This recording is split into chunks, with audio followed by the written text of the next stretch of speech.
After spending yesterday at Grand Canyon National Park, seeing all the iconic views it has to offer, we've traveled back to Kanab, Utah to visit several lesser-known attractions.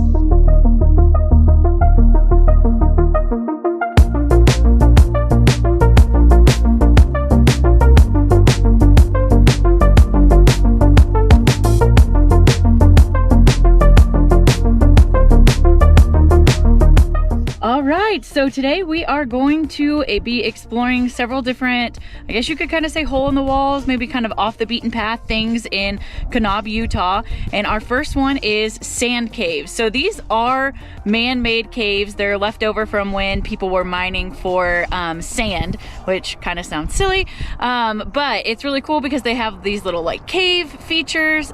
So we are gonna hike up to them and check them out.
Cool and very unique, something that we have never seen before, and it was a lot of fun to just kind of walk around up there.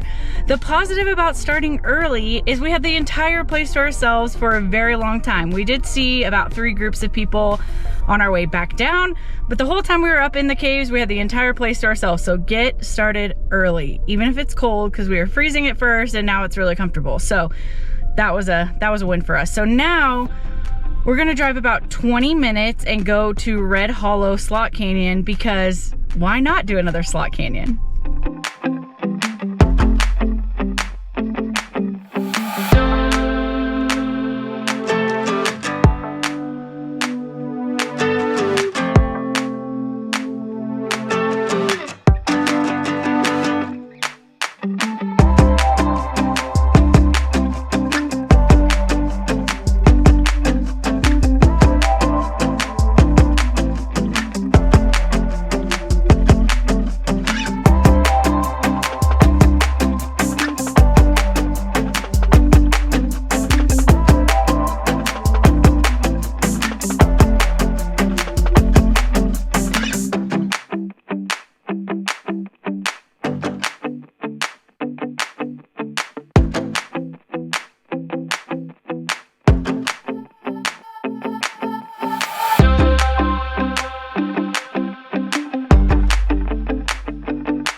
All right, another slot canyon complete. And while that one wasn't as impressive as the other ones that we've seen, it's definitely worth a trip out there just to see it. It did get a lot narrower and tighter than the ones that we've seen before, which was kind of a cool feature that we missed out on the other ones. This one was also a lot shorter, which is good. I mean, it's easier to get to, whereas the other ones were either we had to have a tour guide for one, or it was a really rough road to get to the other ones. So kind of hit and miss. You kind of pick your poison there, I guess. So, but our next stop, so our third stop of the day, is called Belly of the Dragon. So this is going to be a tunnel that again was man-made, and it was a tunnel that was supposed to divert water underneath the highway. But over time, as that drainage kind of came off the canyon walls, it created this like ripple effect in the tunnel, and a lot of people say it looks like the belly of a dragon. So let's go see.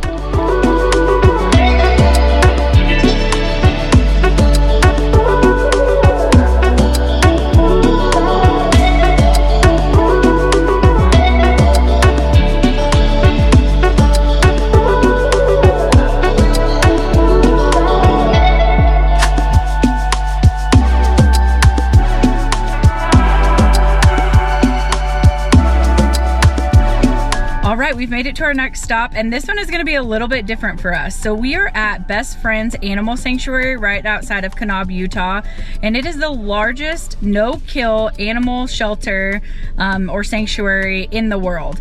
They have at any point in time 1,600 animals that they're caring for, and that's anywhere from, you know, dogs and cats to parrots and bunnies and horses and any other barn animal. They just want to save them all. That is their slogan, is save them all.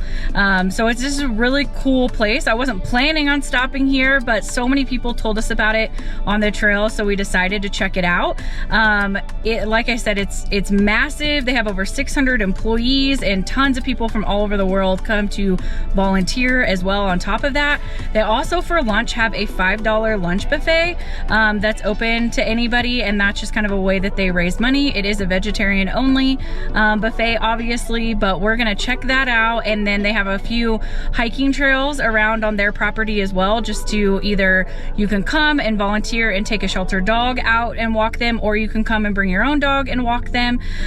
So we're gonna go on a hike at an animal sanctuary.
Glad that we visited Best Friends Animal Sanctuary. It was so pretty. So we ate lunch and it was so good, and the view was amazing. We just sat outside on their porch, and I don't think I got any footage of it because I was just enjoying my time with River.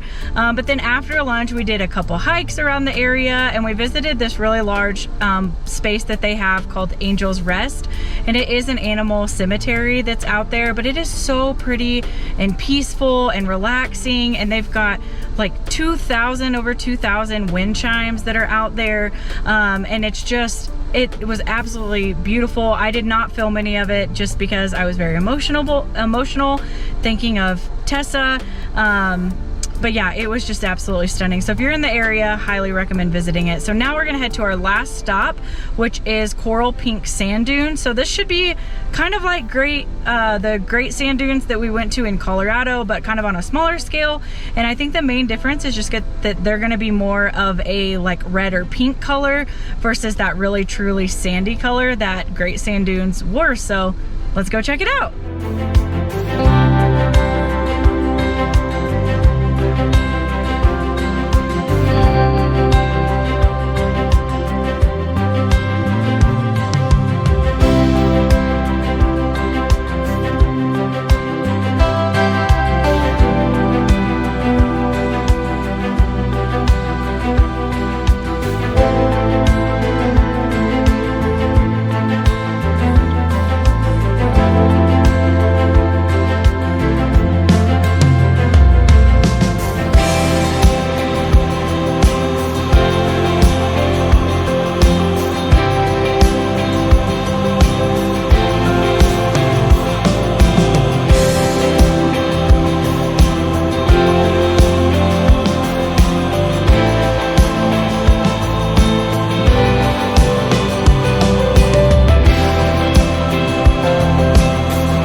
Alrighty, it was definitely a lot smaller than Great Sand Dunes, obviously, and I think it's definitely geared more toward the ATV kind of population. There wasn't really many people walking on it. The sand was a lot thicker than at Great Sand Dunes, so I would not have wanted to walk much on it. We did walk out a little bit just to kind of like get different angles, and it was definitely really pretty, but yeah, it was definitely a lot smaller scale, so we didn't spend a ton of time there. Plus it's starting to get warm, so River wasn't totally having it. He just wanted to kind of dig for cooler sand and lay down, so we just kind of called it a day. But yeah, so tomorrow we're going to be heading to another national park, but it is a national park that I've been to a few times because it is my favorite so far that I've ever been to.